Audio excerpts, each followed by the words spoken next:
Okay, so I've just finished filming all of the segments and all the stuff I wanted to talk about to get to some great bread, and I realized that I have far too much content to post on Instagram, so I'm posting it here on YouTube.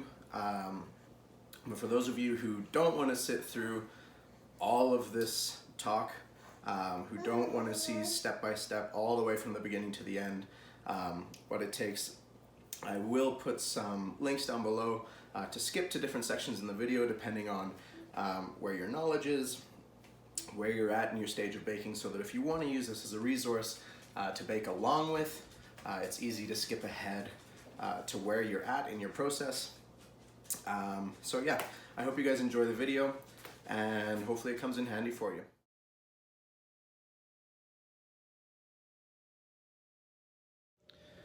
Hey guys, so a ton of people have reached out over the last few days and weeks asking about bread, sourdough, and just for either advice or for ingredients or for how-tos. And so I figured the best thing that I could do would be to film what's turning into a long series of videos of tutorials on how to get you started making sourdough bread, quick breads, because I recognize that there's a lot of time on people's hands. And this is a great investment of time to make something that you can work on and enjoy the results of. So to start off, I guess what I want to sort of set up is that this is going to take time. Whether you're making even quick breads or sourdough, it's a long process of days and weeks if you want a great product. So be prepared to put in the time and be diligent in the disciplines that are required so that you can enjoy what you're making, so that you can get something out of it. You're allowed to make mistakes. You inevitably will.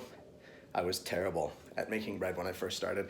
I think my first loaf of bread was amazing, and then every single one after that for a few months was terrible. And I really struggled to figure out what I was doing wrong, and I had to put in work, ask questions, and look for answers before getting something that I was really happy with. So I want to share with you guys what I've learned, what I like. By no means am I an expert, and there are far better bakers, but I do love doing it. I love the whole process. I love the time it takes, and I love the result. I mean, I really enjoy eating sourdough bread, and I'd love for you to have that same experience.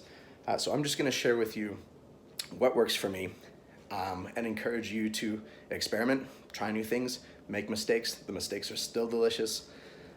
And get into it on your own. This is really supposed to be just a jumping off point for you to do this yourself, for you to discover what you like about baking or whether it's not for you. So what I'm going to do is I'm going to teach you how to make quick breads and sourdough. I'll show you what you need to know, and then we'll make both breads together over a series of videos. So hope you enjoy. So I'm going to quickly take you through the ingredients and equipment that you may want to use. Some of this stuff is essential, some of it is not, and I'll tell you how to replace the stuff that isn't critical. But first off, obviously you need a living and thriving starter with containers that you can continually switch for feeding. For ingredients, you'll want flours. Like I said, I love using rye, whole wheat, and all-purpose. You'll need water and salt. That's it for ingredients. We don't add anything else unless you want to make a fancier bread, but this is just for a standard sourdough loaf. A container for mixing your dough in. A glass bowl works fine. I like using these heavy plastic Cambros. This is what we'll be using to do our bulk fermentation and our turns when we make the dough. Something to rest the dough in. So I've gone and I've bought these from Amazon. I love the sort of like artisanal rustic style bread that comes out of using the basket. If you don't have them, which most of you I'm sure do not, putting a tea towel into a mixing bowl is just fine for resting your dough in. You'll obviously still want to flour it, and I'll show you that when we get to that process. But for me, I've gone ahead and invested in the baskets. A bench scraper, not essential, but really helpful. When you're dealing with higher hydration doughs, they like to stick to your surface with or without flour. So having a bench scraper just makes things really easy. But you can use a knife or a hard spatula and it'll be just fine. A blade of some sort. Now, if you have a very sharp knife at your house, that's just fine. We will want to score the bread before we bake it. What that's going to do is it's going to relieve pressure from the dough so that it doesn't burst, and we control where the dough expands as it grows in the oven by scoring the bread. And for baking, you don't need to have a container to bake in, but honestly, the best results come from this. It gives you the best rise from your dough, having something that you can steam the bread in, because it allows the biggest expansion of the bread before your crust begins to cook. So when you cook in a container like this, you steam the bread before you cook it. It doesn't develop a crust while the lid is on, and the dough can expand to its full potential. The best thing to use is this guy here. This is a cast iron cooking combo, and what it is it's essentially a cast iron pot and a cast iron pan that fit together to create a chamber, or a lid if you had it upside down. I use it this way so that I can put my bread in the shallow half so that it's really easy to score with the blade, because you want to score it once it's already in the pan. If you have a enamel cast iron casserole dish like this will also work well as a steam chamber. It's just a little more difficult to get the bread into and to score without burning your hands, because we will be preheating this cast iron before the bread goes in order to get it, the bread where we want it. So these are the things that I use when I bake bread, but really the only things you need are your ingredients: salt, flour, and water, and an oven, right? You can use a bowl to replace your baskets. You can bake straight on a tray with parchment or flour on the bottom of it. You will still get bread. But what I want to show you is what you can get in terms of a best possible result with some stuff that you may have around the house. So to begin, before we start anything, I'm going to walk through the whole procedure, what we're going to be taking on today, and sort of step by step, and the time frame for each process that'll be taking place. So the first thing that we have to do, obviously, is we have to make a starter. Our starter is going to be where we grow and develop and sustain our yeast culture, which we will use to make our dough with. The next thing we're going to do is we're going to make a leaven. Like we talked about earlier when we were talking about bacteria, that leaven is going to be our first measured, structured piece of dough that will be sort of the building block for getting our dough going. The time frame looks like getting your starter going. It'll take 3 to 4 days to get that starter alive and ready to go, and then you'll be feeding it daily for at least a week, if not a little more. So it's about a week before you get to baking, and I'll explain all this later on, but you're going to make your leaven, which will have to rise or proof overnight before you start in the morning actually building and developing your dough. When we get to that stage, there's a few things that we have to do. We have to make sure that our leaven is ready, so we're going to do what's called the float test. We're going to mix our dough, and I'll teach you guys all about the ratios that are necessary and the math behind it and what that means. From there, we're going to do the bulk fermentation. Bulk fermentation is the most flexible part of the baking, as it requires you to get to know the bread, get to know the dough a little bit, and it can take anywhere from 3 to 8 hours, depending on the temperature of your kitchen and the, so I guess the stability of your yeast. So what I usually set aside about 4 hours for the bulk fermentation, and it typically does the trick for me. And in that period of time, we're going to be doing some manipulation of the dough, doing some turns or some folding, which will show you the technique, and that'll be every 30 minutes to 45 minutes. So you will have to be actively involved with your dough in that time frame. After the bulk fermentation, we're going to cut our loaves and shape them, and then do our bench rest, which will take about half an hour. This is just the first shaping of the dough. Then we're gonna reshape the dough after that 30 minutes, and we're gonna put them in our baskets or our bowls, depending on what equipment you have. And then we're gonna start our final rise. And this is sort of your final fermentation. We're done touching it, we've done all the work. Now we allow the yeast to do the rest of the work. And you can choose whether to do a short rise or a long rise. The longer you allow it to rise, the more flavor you're gonna have. However, you can't overproof your bread, so that'll require refrigeration. So if you're looking for a super flavorful bread, you might get to that point where you finish your bread, it's in the basket or in the bowl, and you want it to be as max flavor as possible, and you throw it in the fridge overnight and you bake it the next day. That slows down the growth and the death of the bacteria, of the yeast, but allows that flavor to develop. If you're impatient, like I often am, you can bake it after a few hours. You'll have to keep an eye on it, but typically it's between 2 and 3 hours at room temperature once you're in that final rise stage. From there, we're gonna bake. So that's the fun part. That's where we get to score our bread, patterns, designs, if you're into it, or just simply practically relieving the tension on the dough so that it can rise to its fullest potential. Baking will take approximately 45 minutes per loaf. So like I mentioned earlier, this is a time investment. There's going to be a lot of paying attention. There's going to be a lot of hands-on, but my hope is that the reward is well worth it. So that's what we're going to be looking at. I'll walk you through each one of those steps one by one, and yeah, all the way to the finished product. So we'll see you there. So the first thing I want to talk about is leavening agents.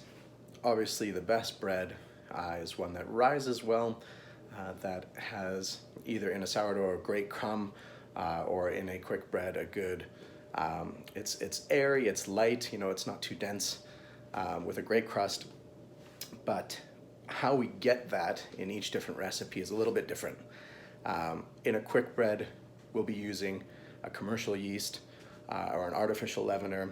I don't like particularly using baking powders. I find that it gives a chemically taste. But commercial yeast, quick yeast, bricks of yeast, all that stuff, those are great places to get into baking your own bread. Any bread you make yourself will taste better than what you buy in a bag. I really believe that. So even if you're making something that is a smaller time commitment of just 2 days, will be far better than what you would have bought at the store. So the yeast, however, so when we're talking about leavening, the yeast is what gives your bread that growth. It's what gives it that flavor. And in those quick breads, that comes from a commercial yeast. And in our sourdough, that happens naturally. And so what I'm going to tell you about is how the yeast from the air, from the water, from your hands, is going to bring your bread to life over a long period of time. But that being said, if you choose to make sourdough bread, the thing you have to understand is that yeast is bacteria. So you want to feed it, you want to keep it alive, you want to take care of it. It's almost like the smallest pet in your house. That means there's a few rules. Number one, when you're handling your bread, when you're handling your dough, when you're handling your starter, do not have recently washed equipment or hands with anything antibacterial or antimicrobial. It'll destroy the yeast, and it'll kill you in the water before you start.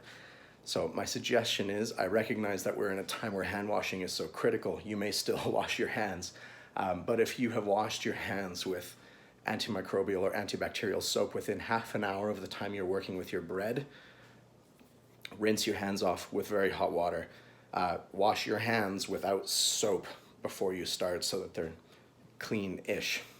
But we don't want perfectly clean hands for bread. We want to be introducing healthy bacteria. We want to be introducing natural yeast. Also, your surfaces, the same thing as your equipment. Don't spray down the surface you're going to be working with a sanitizer or Mr. Clean or anything like that. You want to allow it to be natural, otherwise it'll destroy the yeast. The game that we're playing in sourdough is to keep the good stuff alive so that it out-eats the bad stuff so that it can't survive. So yes, it can be a little finicky, but it's sort of a survival of the fittest scenario where all we're doing is keeping what we want alive, and then it will thrive on its own. So I'm going to teach you now how to make a starter for your sourdough, what we're going to be looking for, and then how to keep it alive. Okay, so I have just finished making a new starter.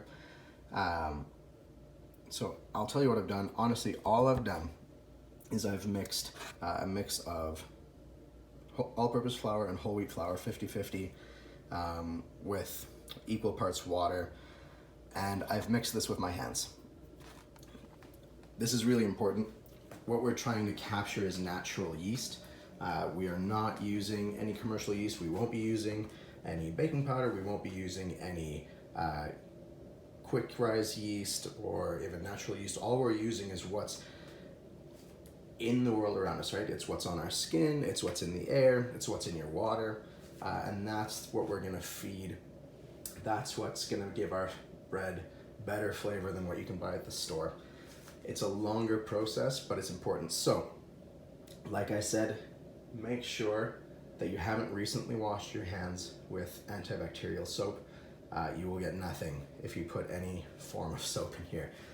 Just rinse with very hot water to make sure that your hands are clean-ish. But for me, I always like to make sure that my hands are relatively, I know it sounds gross, but unwashed for the last 30 minutes before I start working with any of my bread, because it's important not to introduce anything that will kill bacteria into your dough.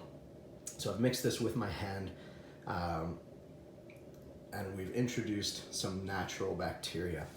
And what we're gonna do is we're just gonna cover this, not airtight, just loosely cover it. So, here's my Leaven. I'm just gonna pin one side of this and leave this open so that we can breathe. And I'm just gonna set it aside for a couple days, 2, 3, 4 days, until we start seeing what comes out of it. You might see a skin form on top for sure. You might even see a little bit of fuzz. That's okay. Now, if it gets severely moldy, you might consider starting over. But what we're gonna do is we're gonna steal from the active bacteria underneath that top skin layer that will inevitably dry out. But yeah, this is how it starts. It's just flour and water. There's nothing magical about it. The magic happens in the air, from your skin, and from the water you use. So we'll come back to this in a couple of days and we'll see what's grown. So how do you know that the starter that you've made is now ready to start feeding so that you can bake your bread? So what I have here is the starter that I made a few days ago and got started, and I can tell that it's ready to start feeding. So you can tell because along the side you can see that it's producing air bubbles, right? Now it's been 3 days, but you can see the air bubbles that are pushing up through the top. A skin has formed on this, but that's totally fine. So what we're gonna do is, once we know that there is active yeast in there, we're gonna give it a bit of a smell just to make sure that it's, not breeding the wrong types of bacteria. It's not really something that you can teach, but your body will tell you the truth. When you smell it, is it a pleasant smell? It will be sharp, but it won't be stinky. If your dough stinks, throw it away, start again. But if it has sort of a zip or a tang to it, we're on the right track.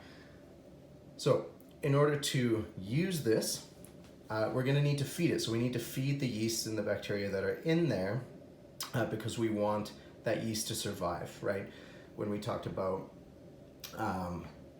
survival in this world, the way we keep our sourdough from spoiling is to feed the good stuff, and it will out-survive the bad. So what we're gonna do is we're just gonna pull back this skin, and you see underneath is this beautiful aromatic starter filled with life. So all I'm gonna do is I'm going to steal a spoon of this out, and I'm gonna feed it with equal parts flour and water. And then we'll get started on having a ongoing starter, and I'll teach you how to feed it and maintain it, and we'll go from there. Okay, so I've prepared the first feed. So what I have in here is just a mix of all-purpose and whole wheat flour. If you have the option to use more than just all-purpose flour, I highly suggest that you do, just for flavor.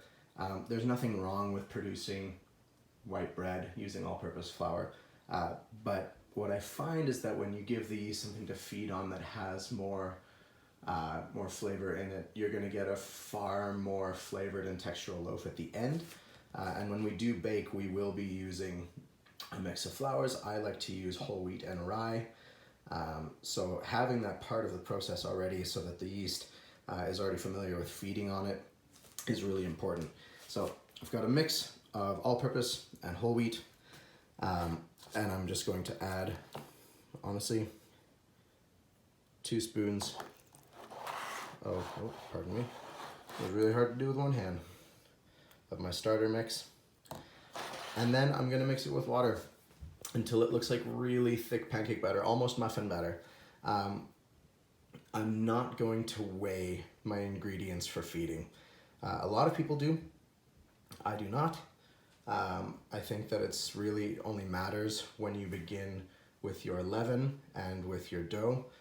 For the feeding, in this case, what's important is having your dough, or sorry, your flours even, and then having a similar consistency every time that you make it. So I'm going to give it a mix and show you the consistency that we're looking for, and we'll move on. Okay, so our starter is mixed with room temperature water. You can see that it's thick, but not cakey, right? We're somewhere between a thick pancake batter and a muffin batter.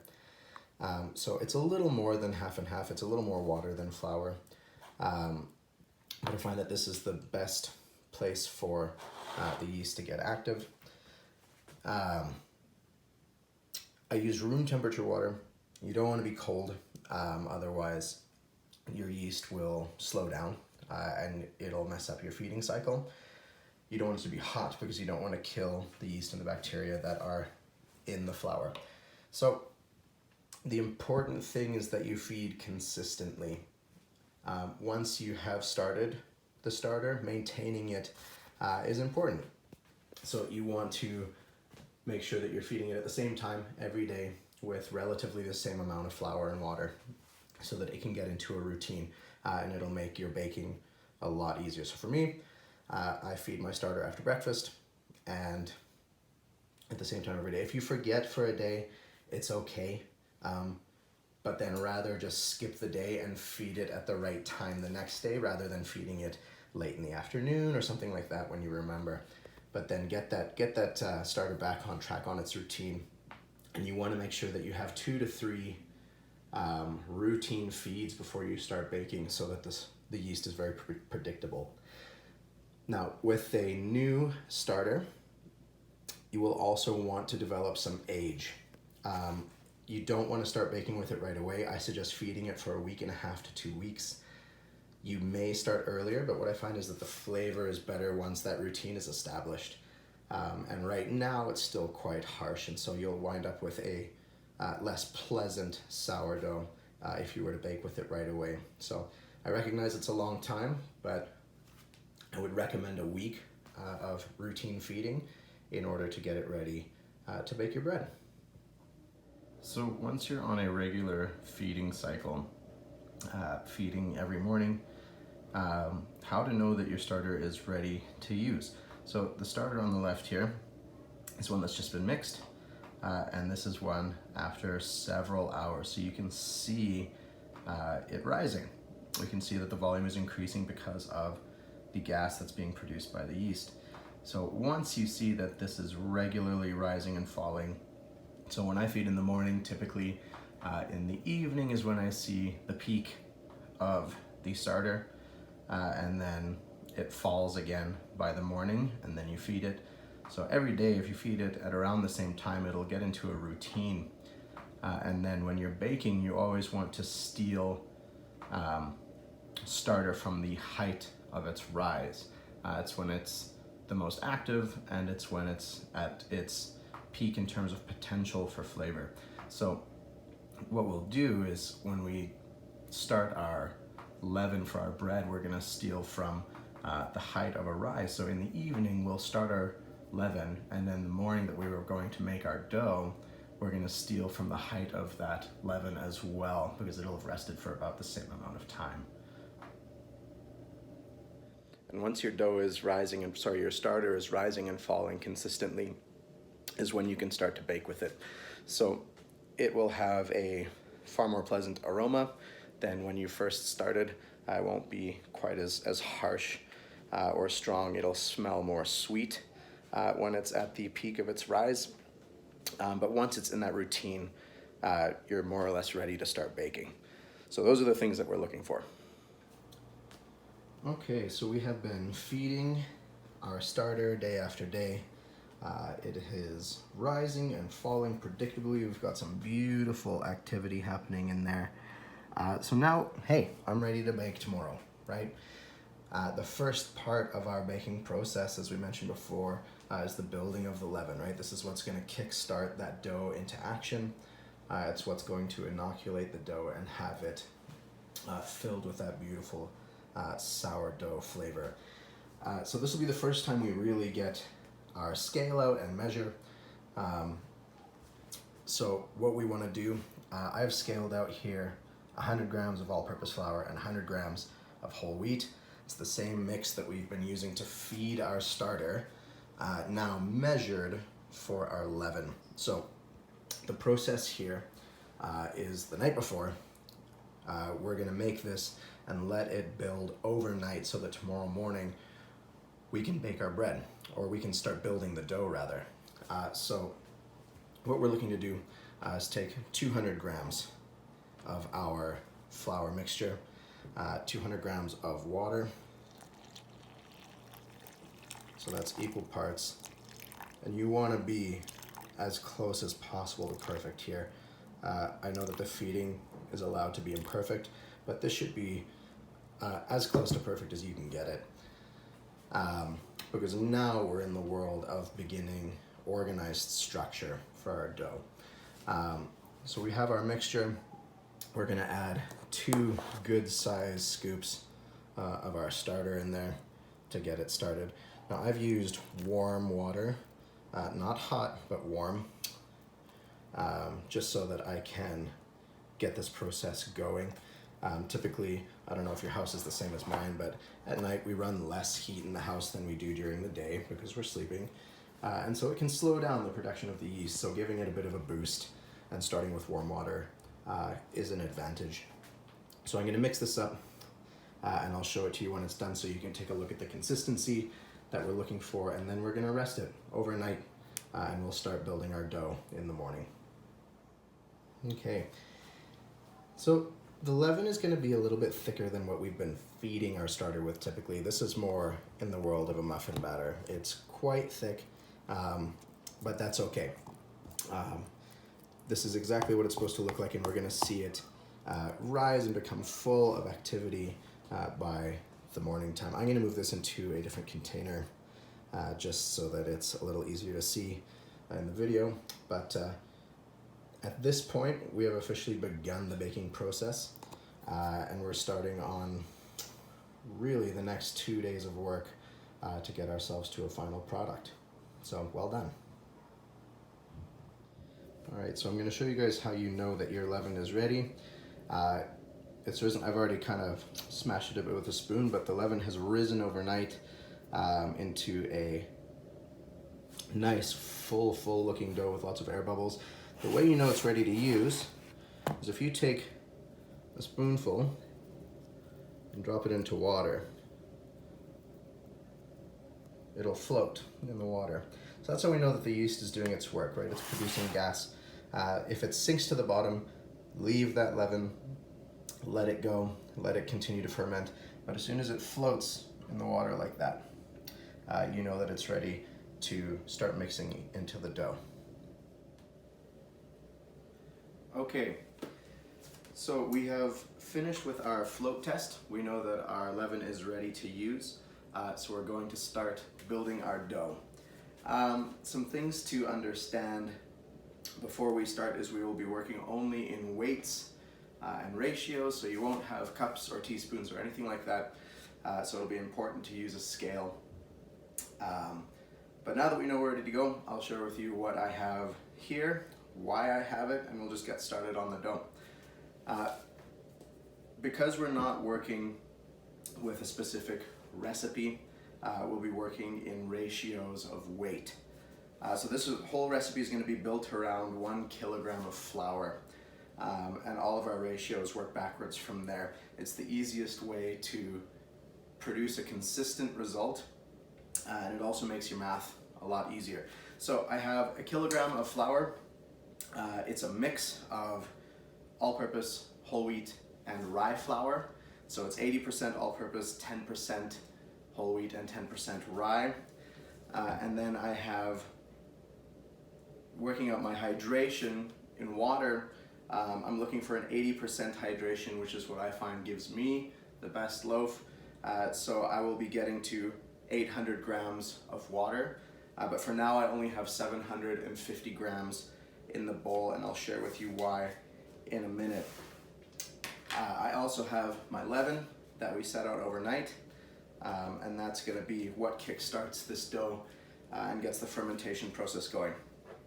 I've also got 20 grams or 2% of salt to our weight. And just remember that our percentages don't work on the total weight of the recipe. We're working off of the weight of the flour as our base measure. So in front of me, I've got a bowl of warm water. This is 750 grams of water. And to it, I'm gonna add 200 grams of that leaven that we set out last night. So this, as you remember, will be a combination of all-purpose and whole wheat flour. Almost there. And whatever you have left, set aside, don't throw it away, because this right here will become your next starter to feed.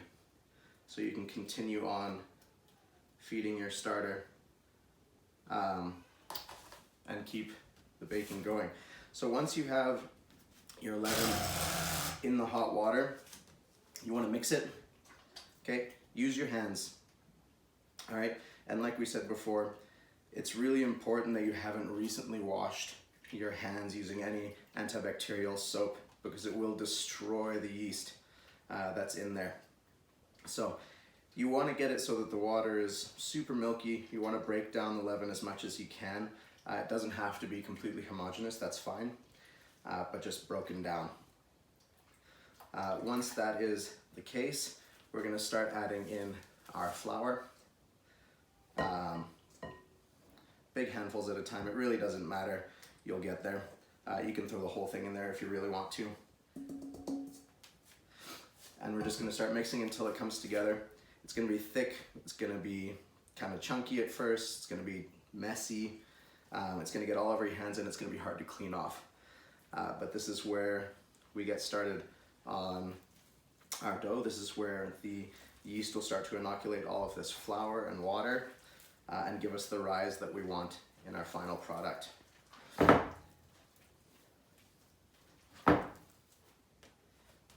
Okay, so what your finished product should kind of look like, it's like this. See, it's quite rough, it's quite tacky. That's okay, it's super sticky. That's what it's supposed to look like at this point. Now you'll notice that we haven't added our salt. That comes in a minute here. We're going to just let this dough sit for 30 to 45 minutes. And what we're really going to do is just allow the yeast to inoculate this whole lump of dough.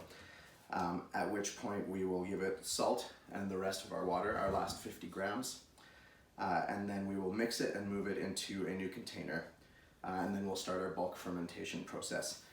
But from here, you can just lay a towel over top of the bowl, let it sit somewhere at a reasonable temperature.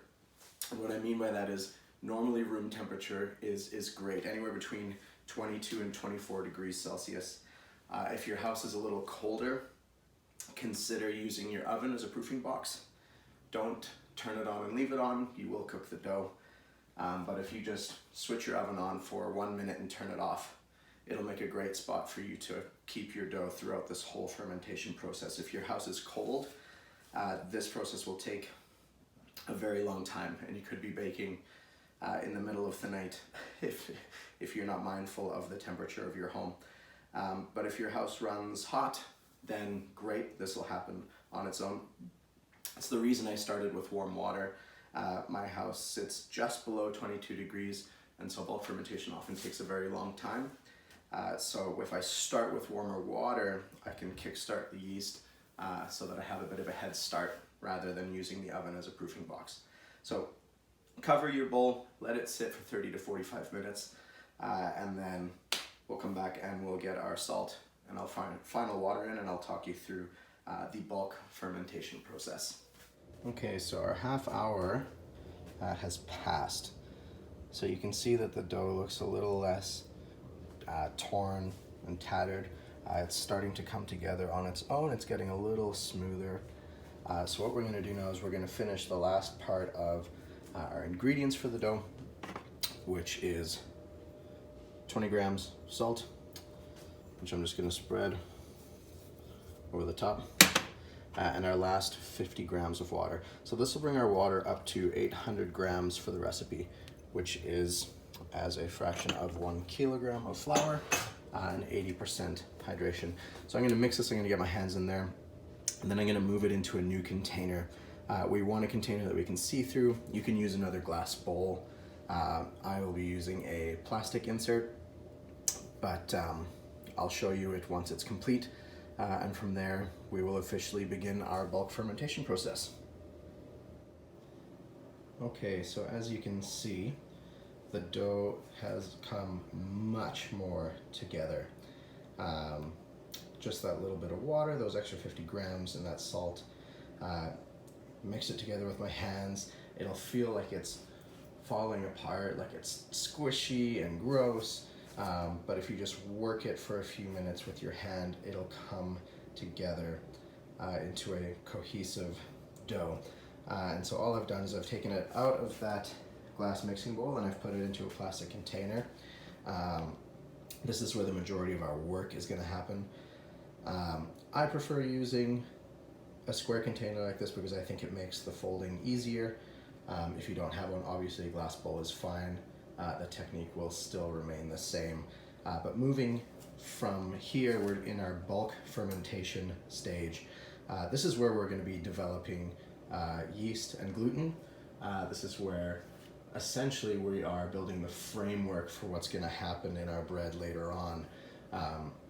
So in traditional bread recipes and quick bread recipes, you would knead the dough and you would work it to strengthen and elongate the strands of gluten. But in this case, we're going to let natural fermentation and a series of folds or turns do that work for us, so we're not standing here and kneading the dough. So we'll be building integrity and strength now, so that after we're done rising and proofing our dough later, it'll have the strength to stand when it expands in the oven.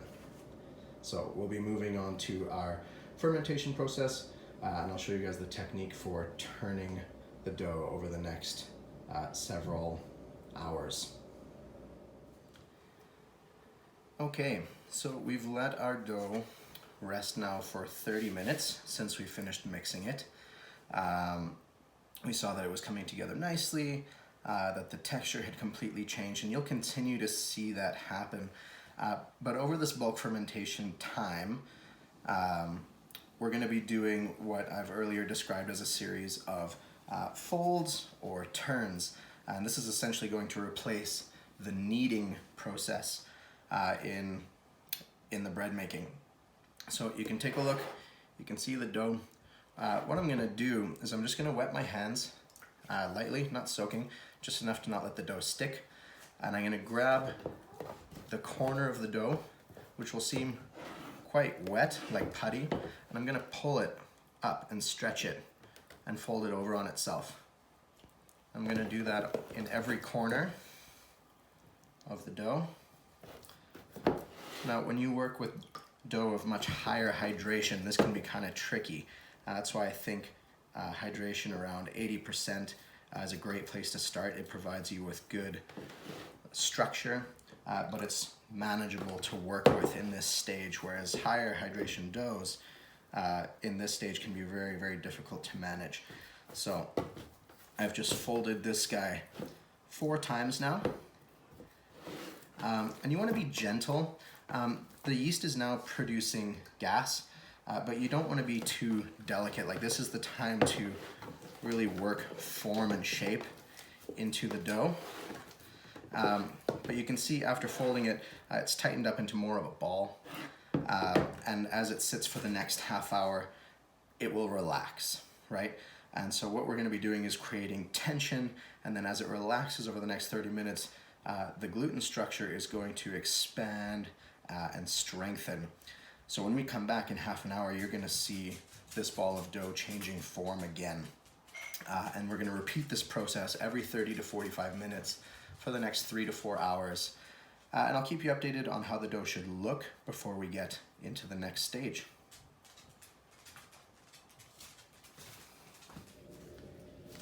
Okay, so we have gone through another 30-minute proofing time. As you can see, it's retaken its form, so it's no longer in the ball, it's relaxed, it's gotten back to the edges, and we're seeing a little bit more volume. You can kind of see that it's getting a bit puffy. So we're gonna do the same thing we did last time. We're gonna grab from the corner, and we're just gonna stretch up and fold it over. The next corner, same thing, until we've made another round of turns. Now, if you're not starting to see after the first 3 rounds of turns that your dough is starting to gain any volume, where it still feels really dense, it'll feel dense, but it will start to feel more and more elastic the more you work it. If you don't feel like that's happening, check the temperature of your room. Go to your thermostat and see where it's sitting. And like I said, we want to be somewhere between 22 and 24 degrees. But we'll fold it again into another folded round ball, and we'll let it relax again. And we're going to do this every 30 minutes, like I said. And I'm just going to keep doing these turns until we get to a point where this is ready to cut. So I'll walk you through what it looks like and the texture and the volume of each turn, so that we can sort of get to know what the dough looks like as it develops. Okay, so it's been about 45 minutes since our last turn. And so you can take a look and you'll see the dough has become a lot more elastic. You can push into it and it sort of springs back into shape. So we can see that the gluten is at work and that there is air being produced. There's a lot more volume. What we don't want is large air bubbles. You can see in a couple places there are some big air bubbles that are forming. And what we really want to do is just have small air bubbles for now. The longer that we go through this fermentation process, the less you want to handle it. So this may be the last time I really work the dough into its form. And then after this, we'll do our folds a little more gently.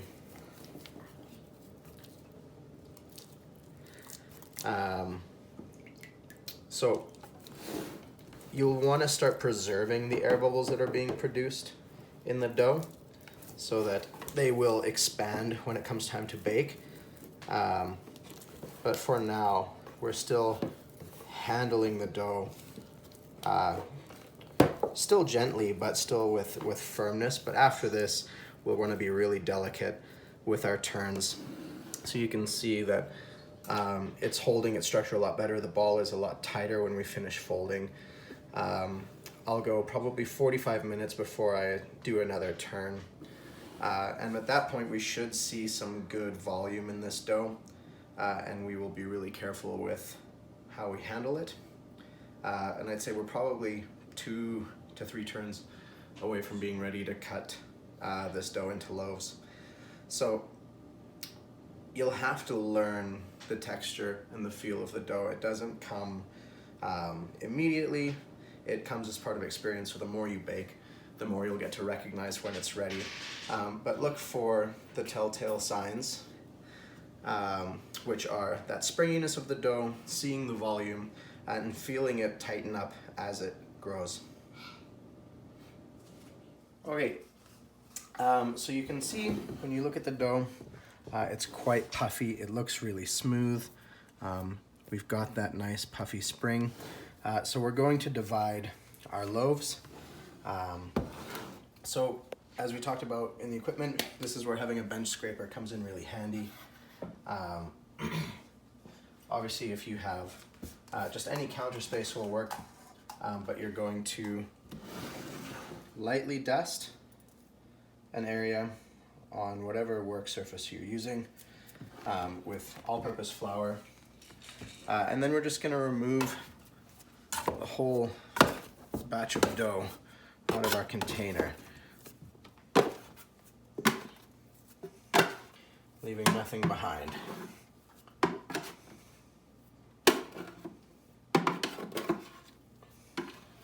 So you can do this with a knife or with a very sturdy spatula, but I find that the bench scraper works the best. From this point, once again, we're just going to lightly flour the outside. So all we're trying to do is prevent this from sticking. We don't want to dry out the dough anymore. We want to preserve the percentage of hydration that we've already put into this dough, and we don't want to change it, so you don't want to add too much flour. The next thing we have to decide is how many loaves we want to make. I'm going to make 2 large loaves, so I'm going to divide this into 2. And as soon as I divide them, I'm going to flip them over onto that second floured side. And I'm going to do basically a turn like what we were doing in the container. I'm going to fold over 4 sides onto themselves. If you need 2 hands, you're welcome to. Moving slowly so we don't destroy the bubbles that have made their way into this dough. And once you have a tightened loaf like this, we're going to start moving it around. It's a lot easier with the bench scraper. And the bottom of this dough is going to stick to the table. And you can see that as we turn it, it's getting tighter.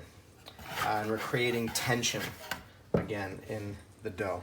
So this is essentially doing the same thing that the turns in the container were doing, but now we're starting to form the shape of our final product. So we're turning the dough until we wind up with something like that, and then we're going to let it relax. We'll do the same thing with the other side.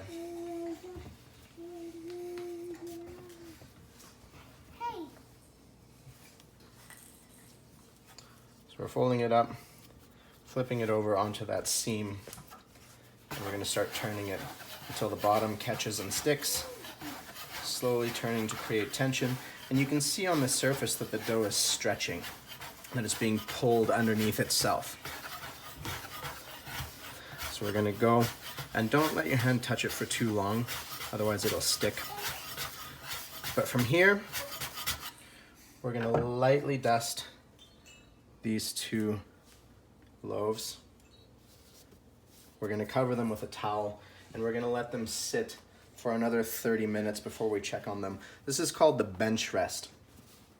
So we are going to inspect them at that point and we're gonna see whether or not the structure that we've put in place is holding up. So we're gonna look at the loaf, we're gonna see how it shows up, and if it needs more time, we'll fold it again, and if not, we'll get it straight into the baskets and ready for the final rise. Okay, so as we can see, our dough has started to droop a little bit and it's not rising up, so I'd say these need to be turned again. So what I'm gonna do is I'm gonna flour the top of each one again, and I'm gonna flip them over, and I'm gonna do the same fold or turn that I did the last time. We can see that there isn't enough tension in the dough to keep it from collapsing on itself. So when you look at it, you should think of water tension. Is your water droplet tense enough to be nice and round, or is it drooping and touching on all sides? So we're gonna do the same roll that we did the last time, create the same tension as we did last time.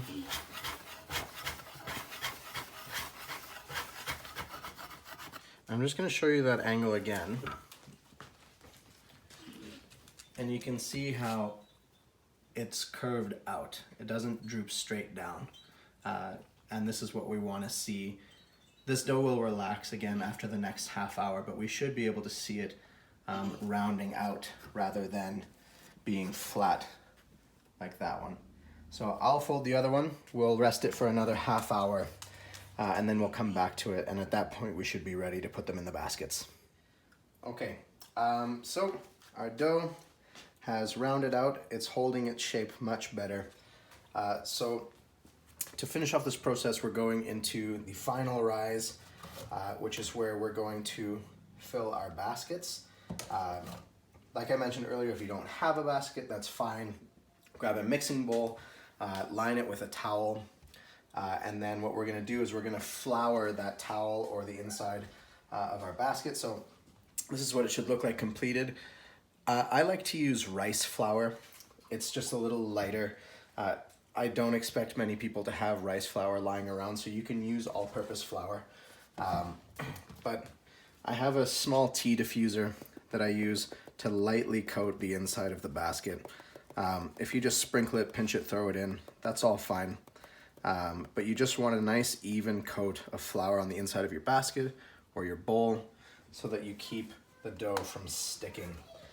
What we're gonna do is we're gonna fold our loaves one more time, the same way that we did the last time, but instead of letting it rest on the bench, we're going to rest it in the basket or in the bowl. So I'm gonna stretch it out. We're gonna roll it over itself. We're gonna give it that one last little rotation so that it takes its form. It's also gonna seal that seam on the bottom a little bit for us so that it doesn't come apart and it holds that structure. So our dough is ready. I'm gonna invert it and we're gonna put seam side up into the basket. So we have our loaves in the basket ready for their final rise or their final proof. At this point, what we're looking for is a long rest. If you're looking for that extra flavor, you're wanting to get this into the fridge overnight, which is what I'm gonna do with at least one of these, and then I'll bake it off in the morning. If you wanna leave it out, if you wanna bake it tonight, it's gonna be out for between 2 to 4 hours. You're looking for it to puff up a little more. You're gonna see an increase in volume by about 30%, so it won't explode in here, but it will grow a bit. It'll be nice and puffy, you'll feel it. You'll know it's ready to go when you push into it and it stops retaking its form, so it stops springing back. Once you're at that point, you know that you're ready to bake. So after these have proofed, I will take you guys through scoring and the final bake process. And we'll get to the bread. Okay, so our first loaf, which I left at room temperature, is ready to bake. When we make an impression, you can see that the impressions stay. So it's ready to go. It is finished proofing. I've preheated my oven to 500 degrees with the cast iron pan in it. We're gonna put the loaf into the bottom half of the pan. We're gonna score it, and then we're gonna close the pan and put it in the oven at 500 degrees for 15 minutes. And in that time, we're gonna see it steam. We're gonna see it grow its volume, and then we're gonna remove the top so that we can develop the crust and finish cooking the bread, at which point we'll turn the oven down to 450 degrees. So I'm going to score the bread. Once again, this is our room temperature bread. Our refrigerated bread, which we will cook in the morning, is obviously still proofing, and we'll have them for comparison by the end of the video. But what I'm going to do is I'm going to pull the cast iron out. I'm going to pop the loaf down into the bottom of the pan and score it using the blade that I showed you earlier. I'm just going to do a simple square in the top of it. It seems to relieve the most tension from the loaf, and it's nothing fancy. If you have a very sharp blade, this one's a little worn out. You can start to do patterns and stuff like that, some really, really beautiful stuff that you can look up online. Otherwise, yeah, we'll get at it. We'll get the cast iron out, we'll score the loaf, and we'll get it in. We'll see what kind of result we get from our room temperature proof.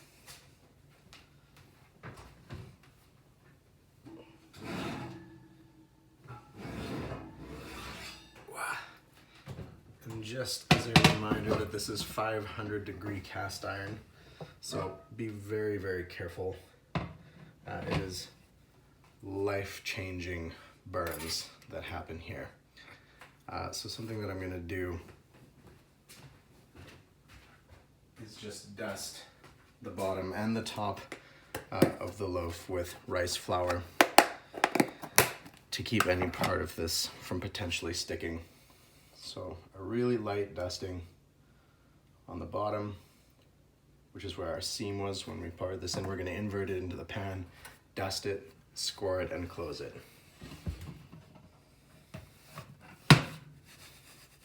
So we've actually got a really nice amount of rice flour still on it, so I'm not gonna bother dusting the top. I'm just gonna go ahead and score it in a square.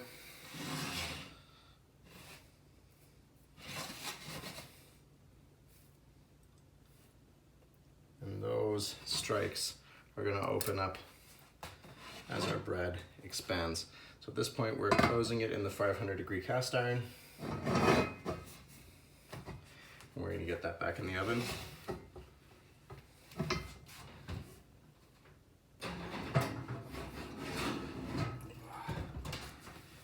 And we're just going to let that go for the next 10 to 15 minutes to steam. Okay, so I've just lowered the temperature of the oven down to 450. We're going to open it up. We're going to take the top off, and we're going to see how well our dough has expanded.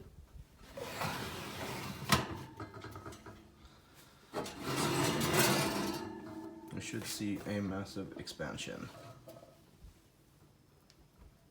It's not bad. So we're gonna let this go and develop the rest of the crust and the interior temperature of that loaf for the next 30 to 45 minutes. We'll see a little more expansion and growth, and we'll yank it out when it's done. All right, so we have got one finished loaf. Obviously it expanded some more after the steaming was done. Got some beautiful ears that popped up on the top here. Good dark golden color. A little bit of char on the edges there, that's just fine. So we're gonna let this cool. Obviously you don't want to cut into it while it's still hot.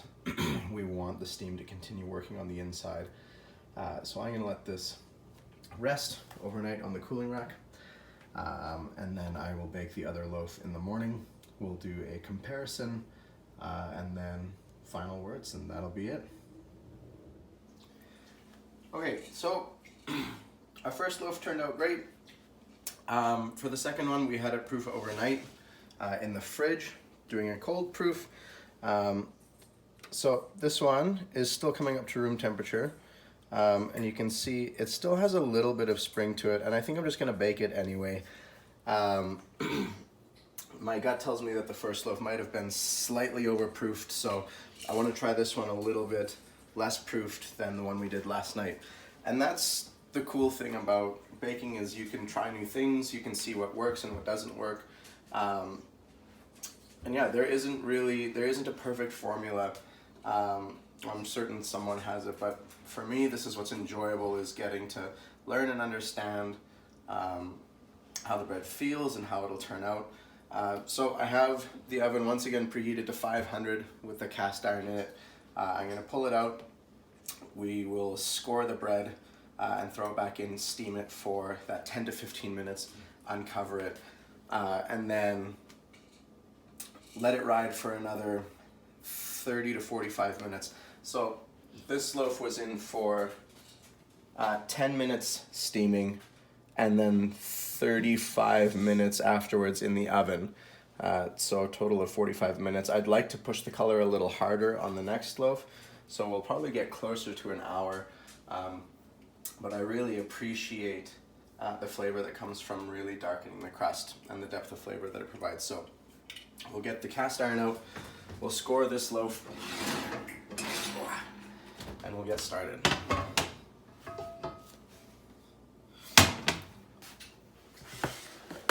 So same as last night, we're just going to lightly dust the bottom of our loaf to keep it from sticking.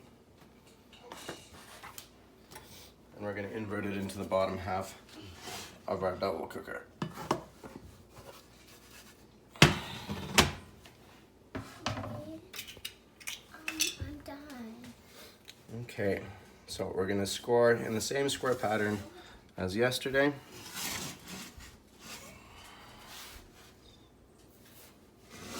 Being very mindful of the cast iron being very hot. Okay. So we're gonna cover it, get it in the oven, and we're gonna go for that's probably a little longer. We're gonna go for the full 15 because the dough is still a little bit cool from the fridge. So we'll show you what it looks like after the steam in 15 minutes. Good.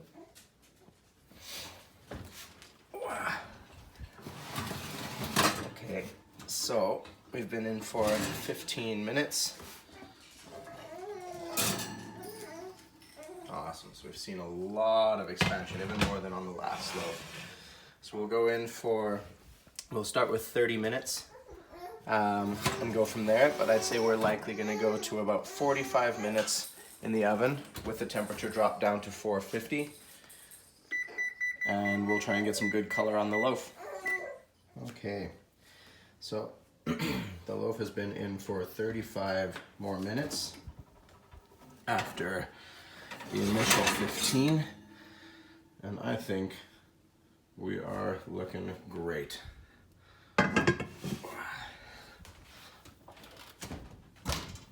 So we've got some great rise, we've got good strong color, and this one, yeah, it was a little less proof than the other, and I think it has a bit more spring in it. So I might have overproofed the other dough by just a touch. So I think this is a great looking loaf. So I'm gonna get it on the cooling rack. And once again, we won't cut into them until they're fully cooled. But I'll be happy to cut them open, show you guys the crumb, and then that'll be it. And you guys are all set to start baking on your own. Okay, so I've got the first loaf that we cooked last night. We'll cut it in half. We'll take a look at the crumb and see how it turned out.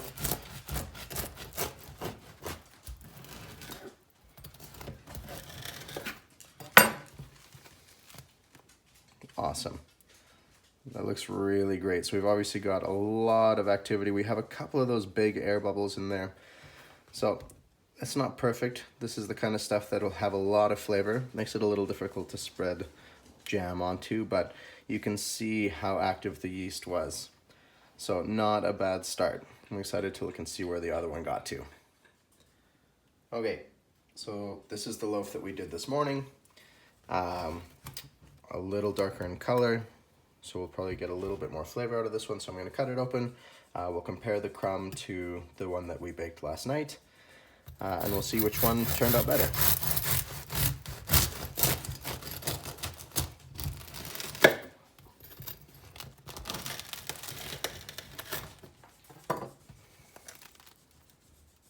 Okay, so around the same in terms of how open the crumb is.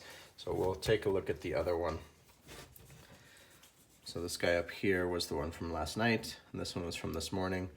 So very comparable in terms of finished product. But what I would assert is that the one that we allowed to proof overnight will have a stronger sour flavor. So if that's what you're after in terms of your sourdough, you want a stronger flavor. The longer you proof it, the more flavor you're gonna get. Obviously you can't just proof longer at room temperature or else it'll overproof. So you want to allow it to still have the time, but in a controlled temperature environment. Yeah, so that's how they look side by side. We'll get wrapped up and then we'll send you off baking on your own. Okay, well, the best part of the bread making process is here. The chance to eat the bread, to try it out. So off camera I've already eaten about half of this loaf, but it's really fantastic. I want to encourage you guys to try this out. Thank you very much for watching and giving me a platform to share something that I've enjoyed so much. My hope is that you guys find just as much joy as I do in baking. Make mistakes, eat the mistakes, learn from them. When I first started, I used to take notes on every single step of the way, every temperature, every single time span, so that I could try and get the perfect bread. And what I realized over a long period of time is that just the pursuit of making great bread was almost as good as actually getting to enjoy it. But I'm really excited that you guys have taken the time. What I'd love is for you guys to share back with me the results of your baking. I'd love to see what you guys are up to and see what you're producing. And yeah, I'll throw some of the links to some of the equipment that I used. All of it's available on Amazon. I'm sure you can find it, but I'll share some links for stuff that I either have or wish I had to use in this whole experience. And I just hope you guys really enjoy the bread that you're making and the time that it takes to get something that's this rewarding. So thank you guys so much for your time. Enjoy your bread.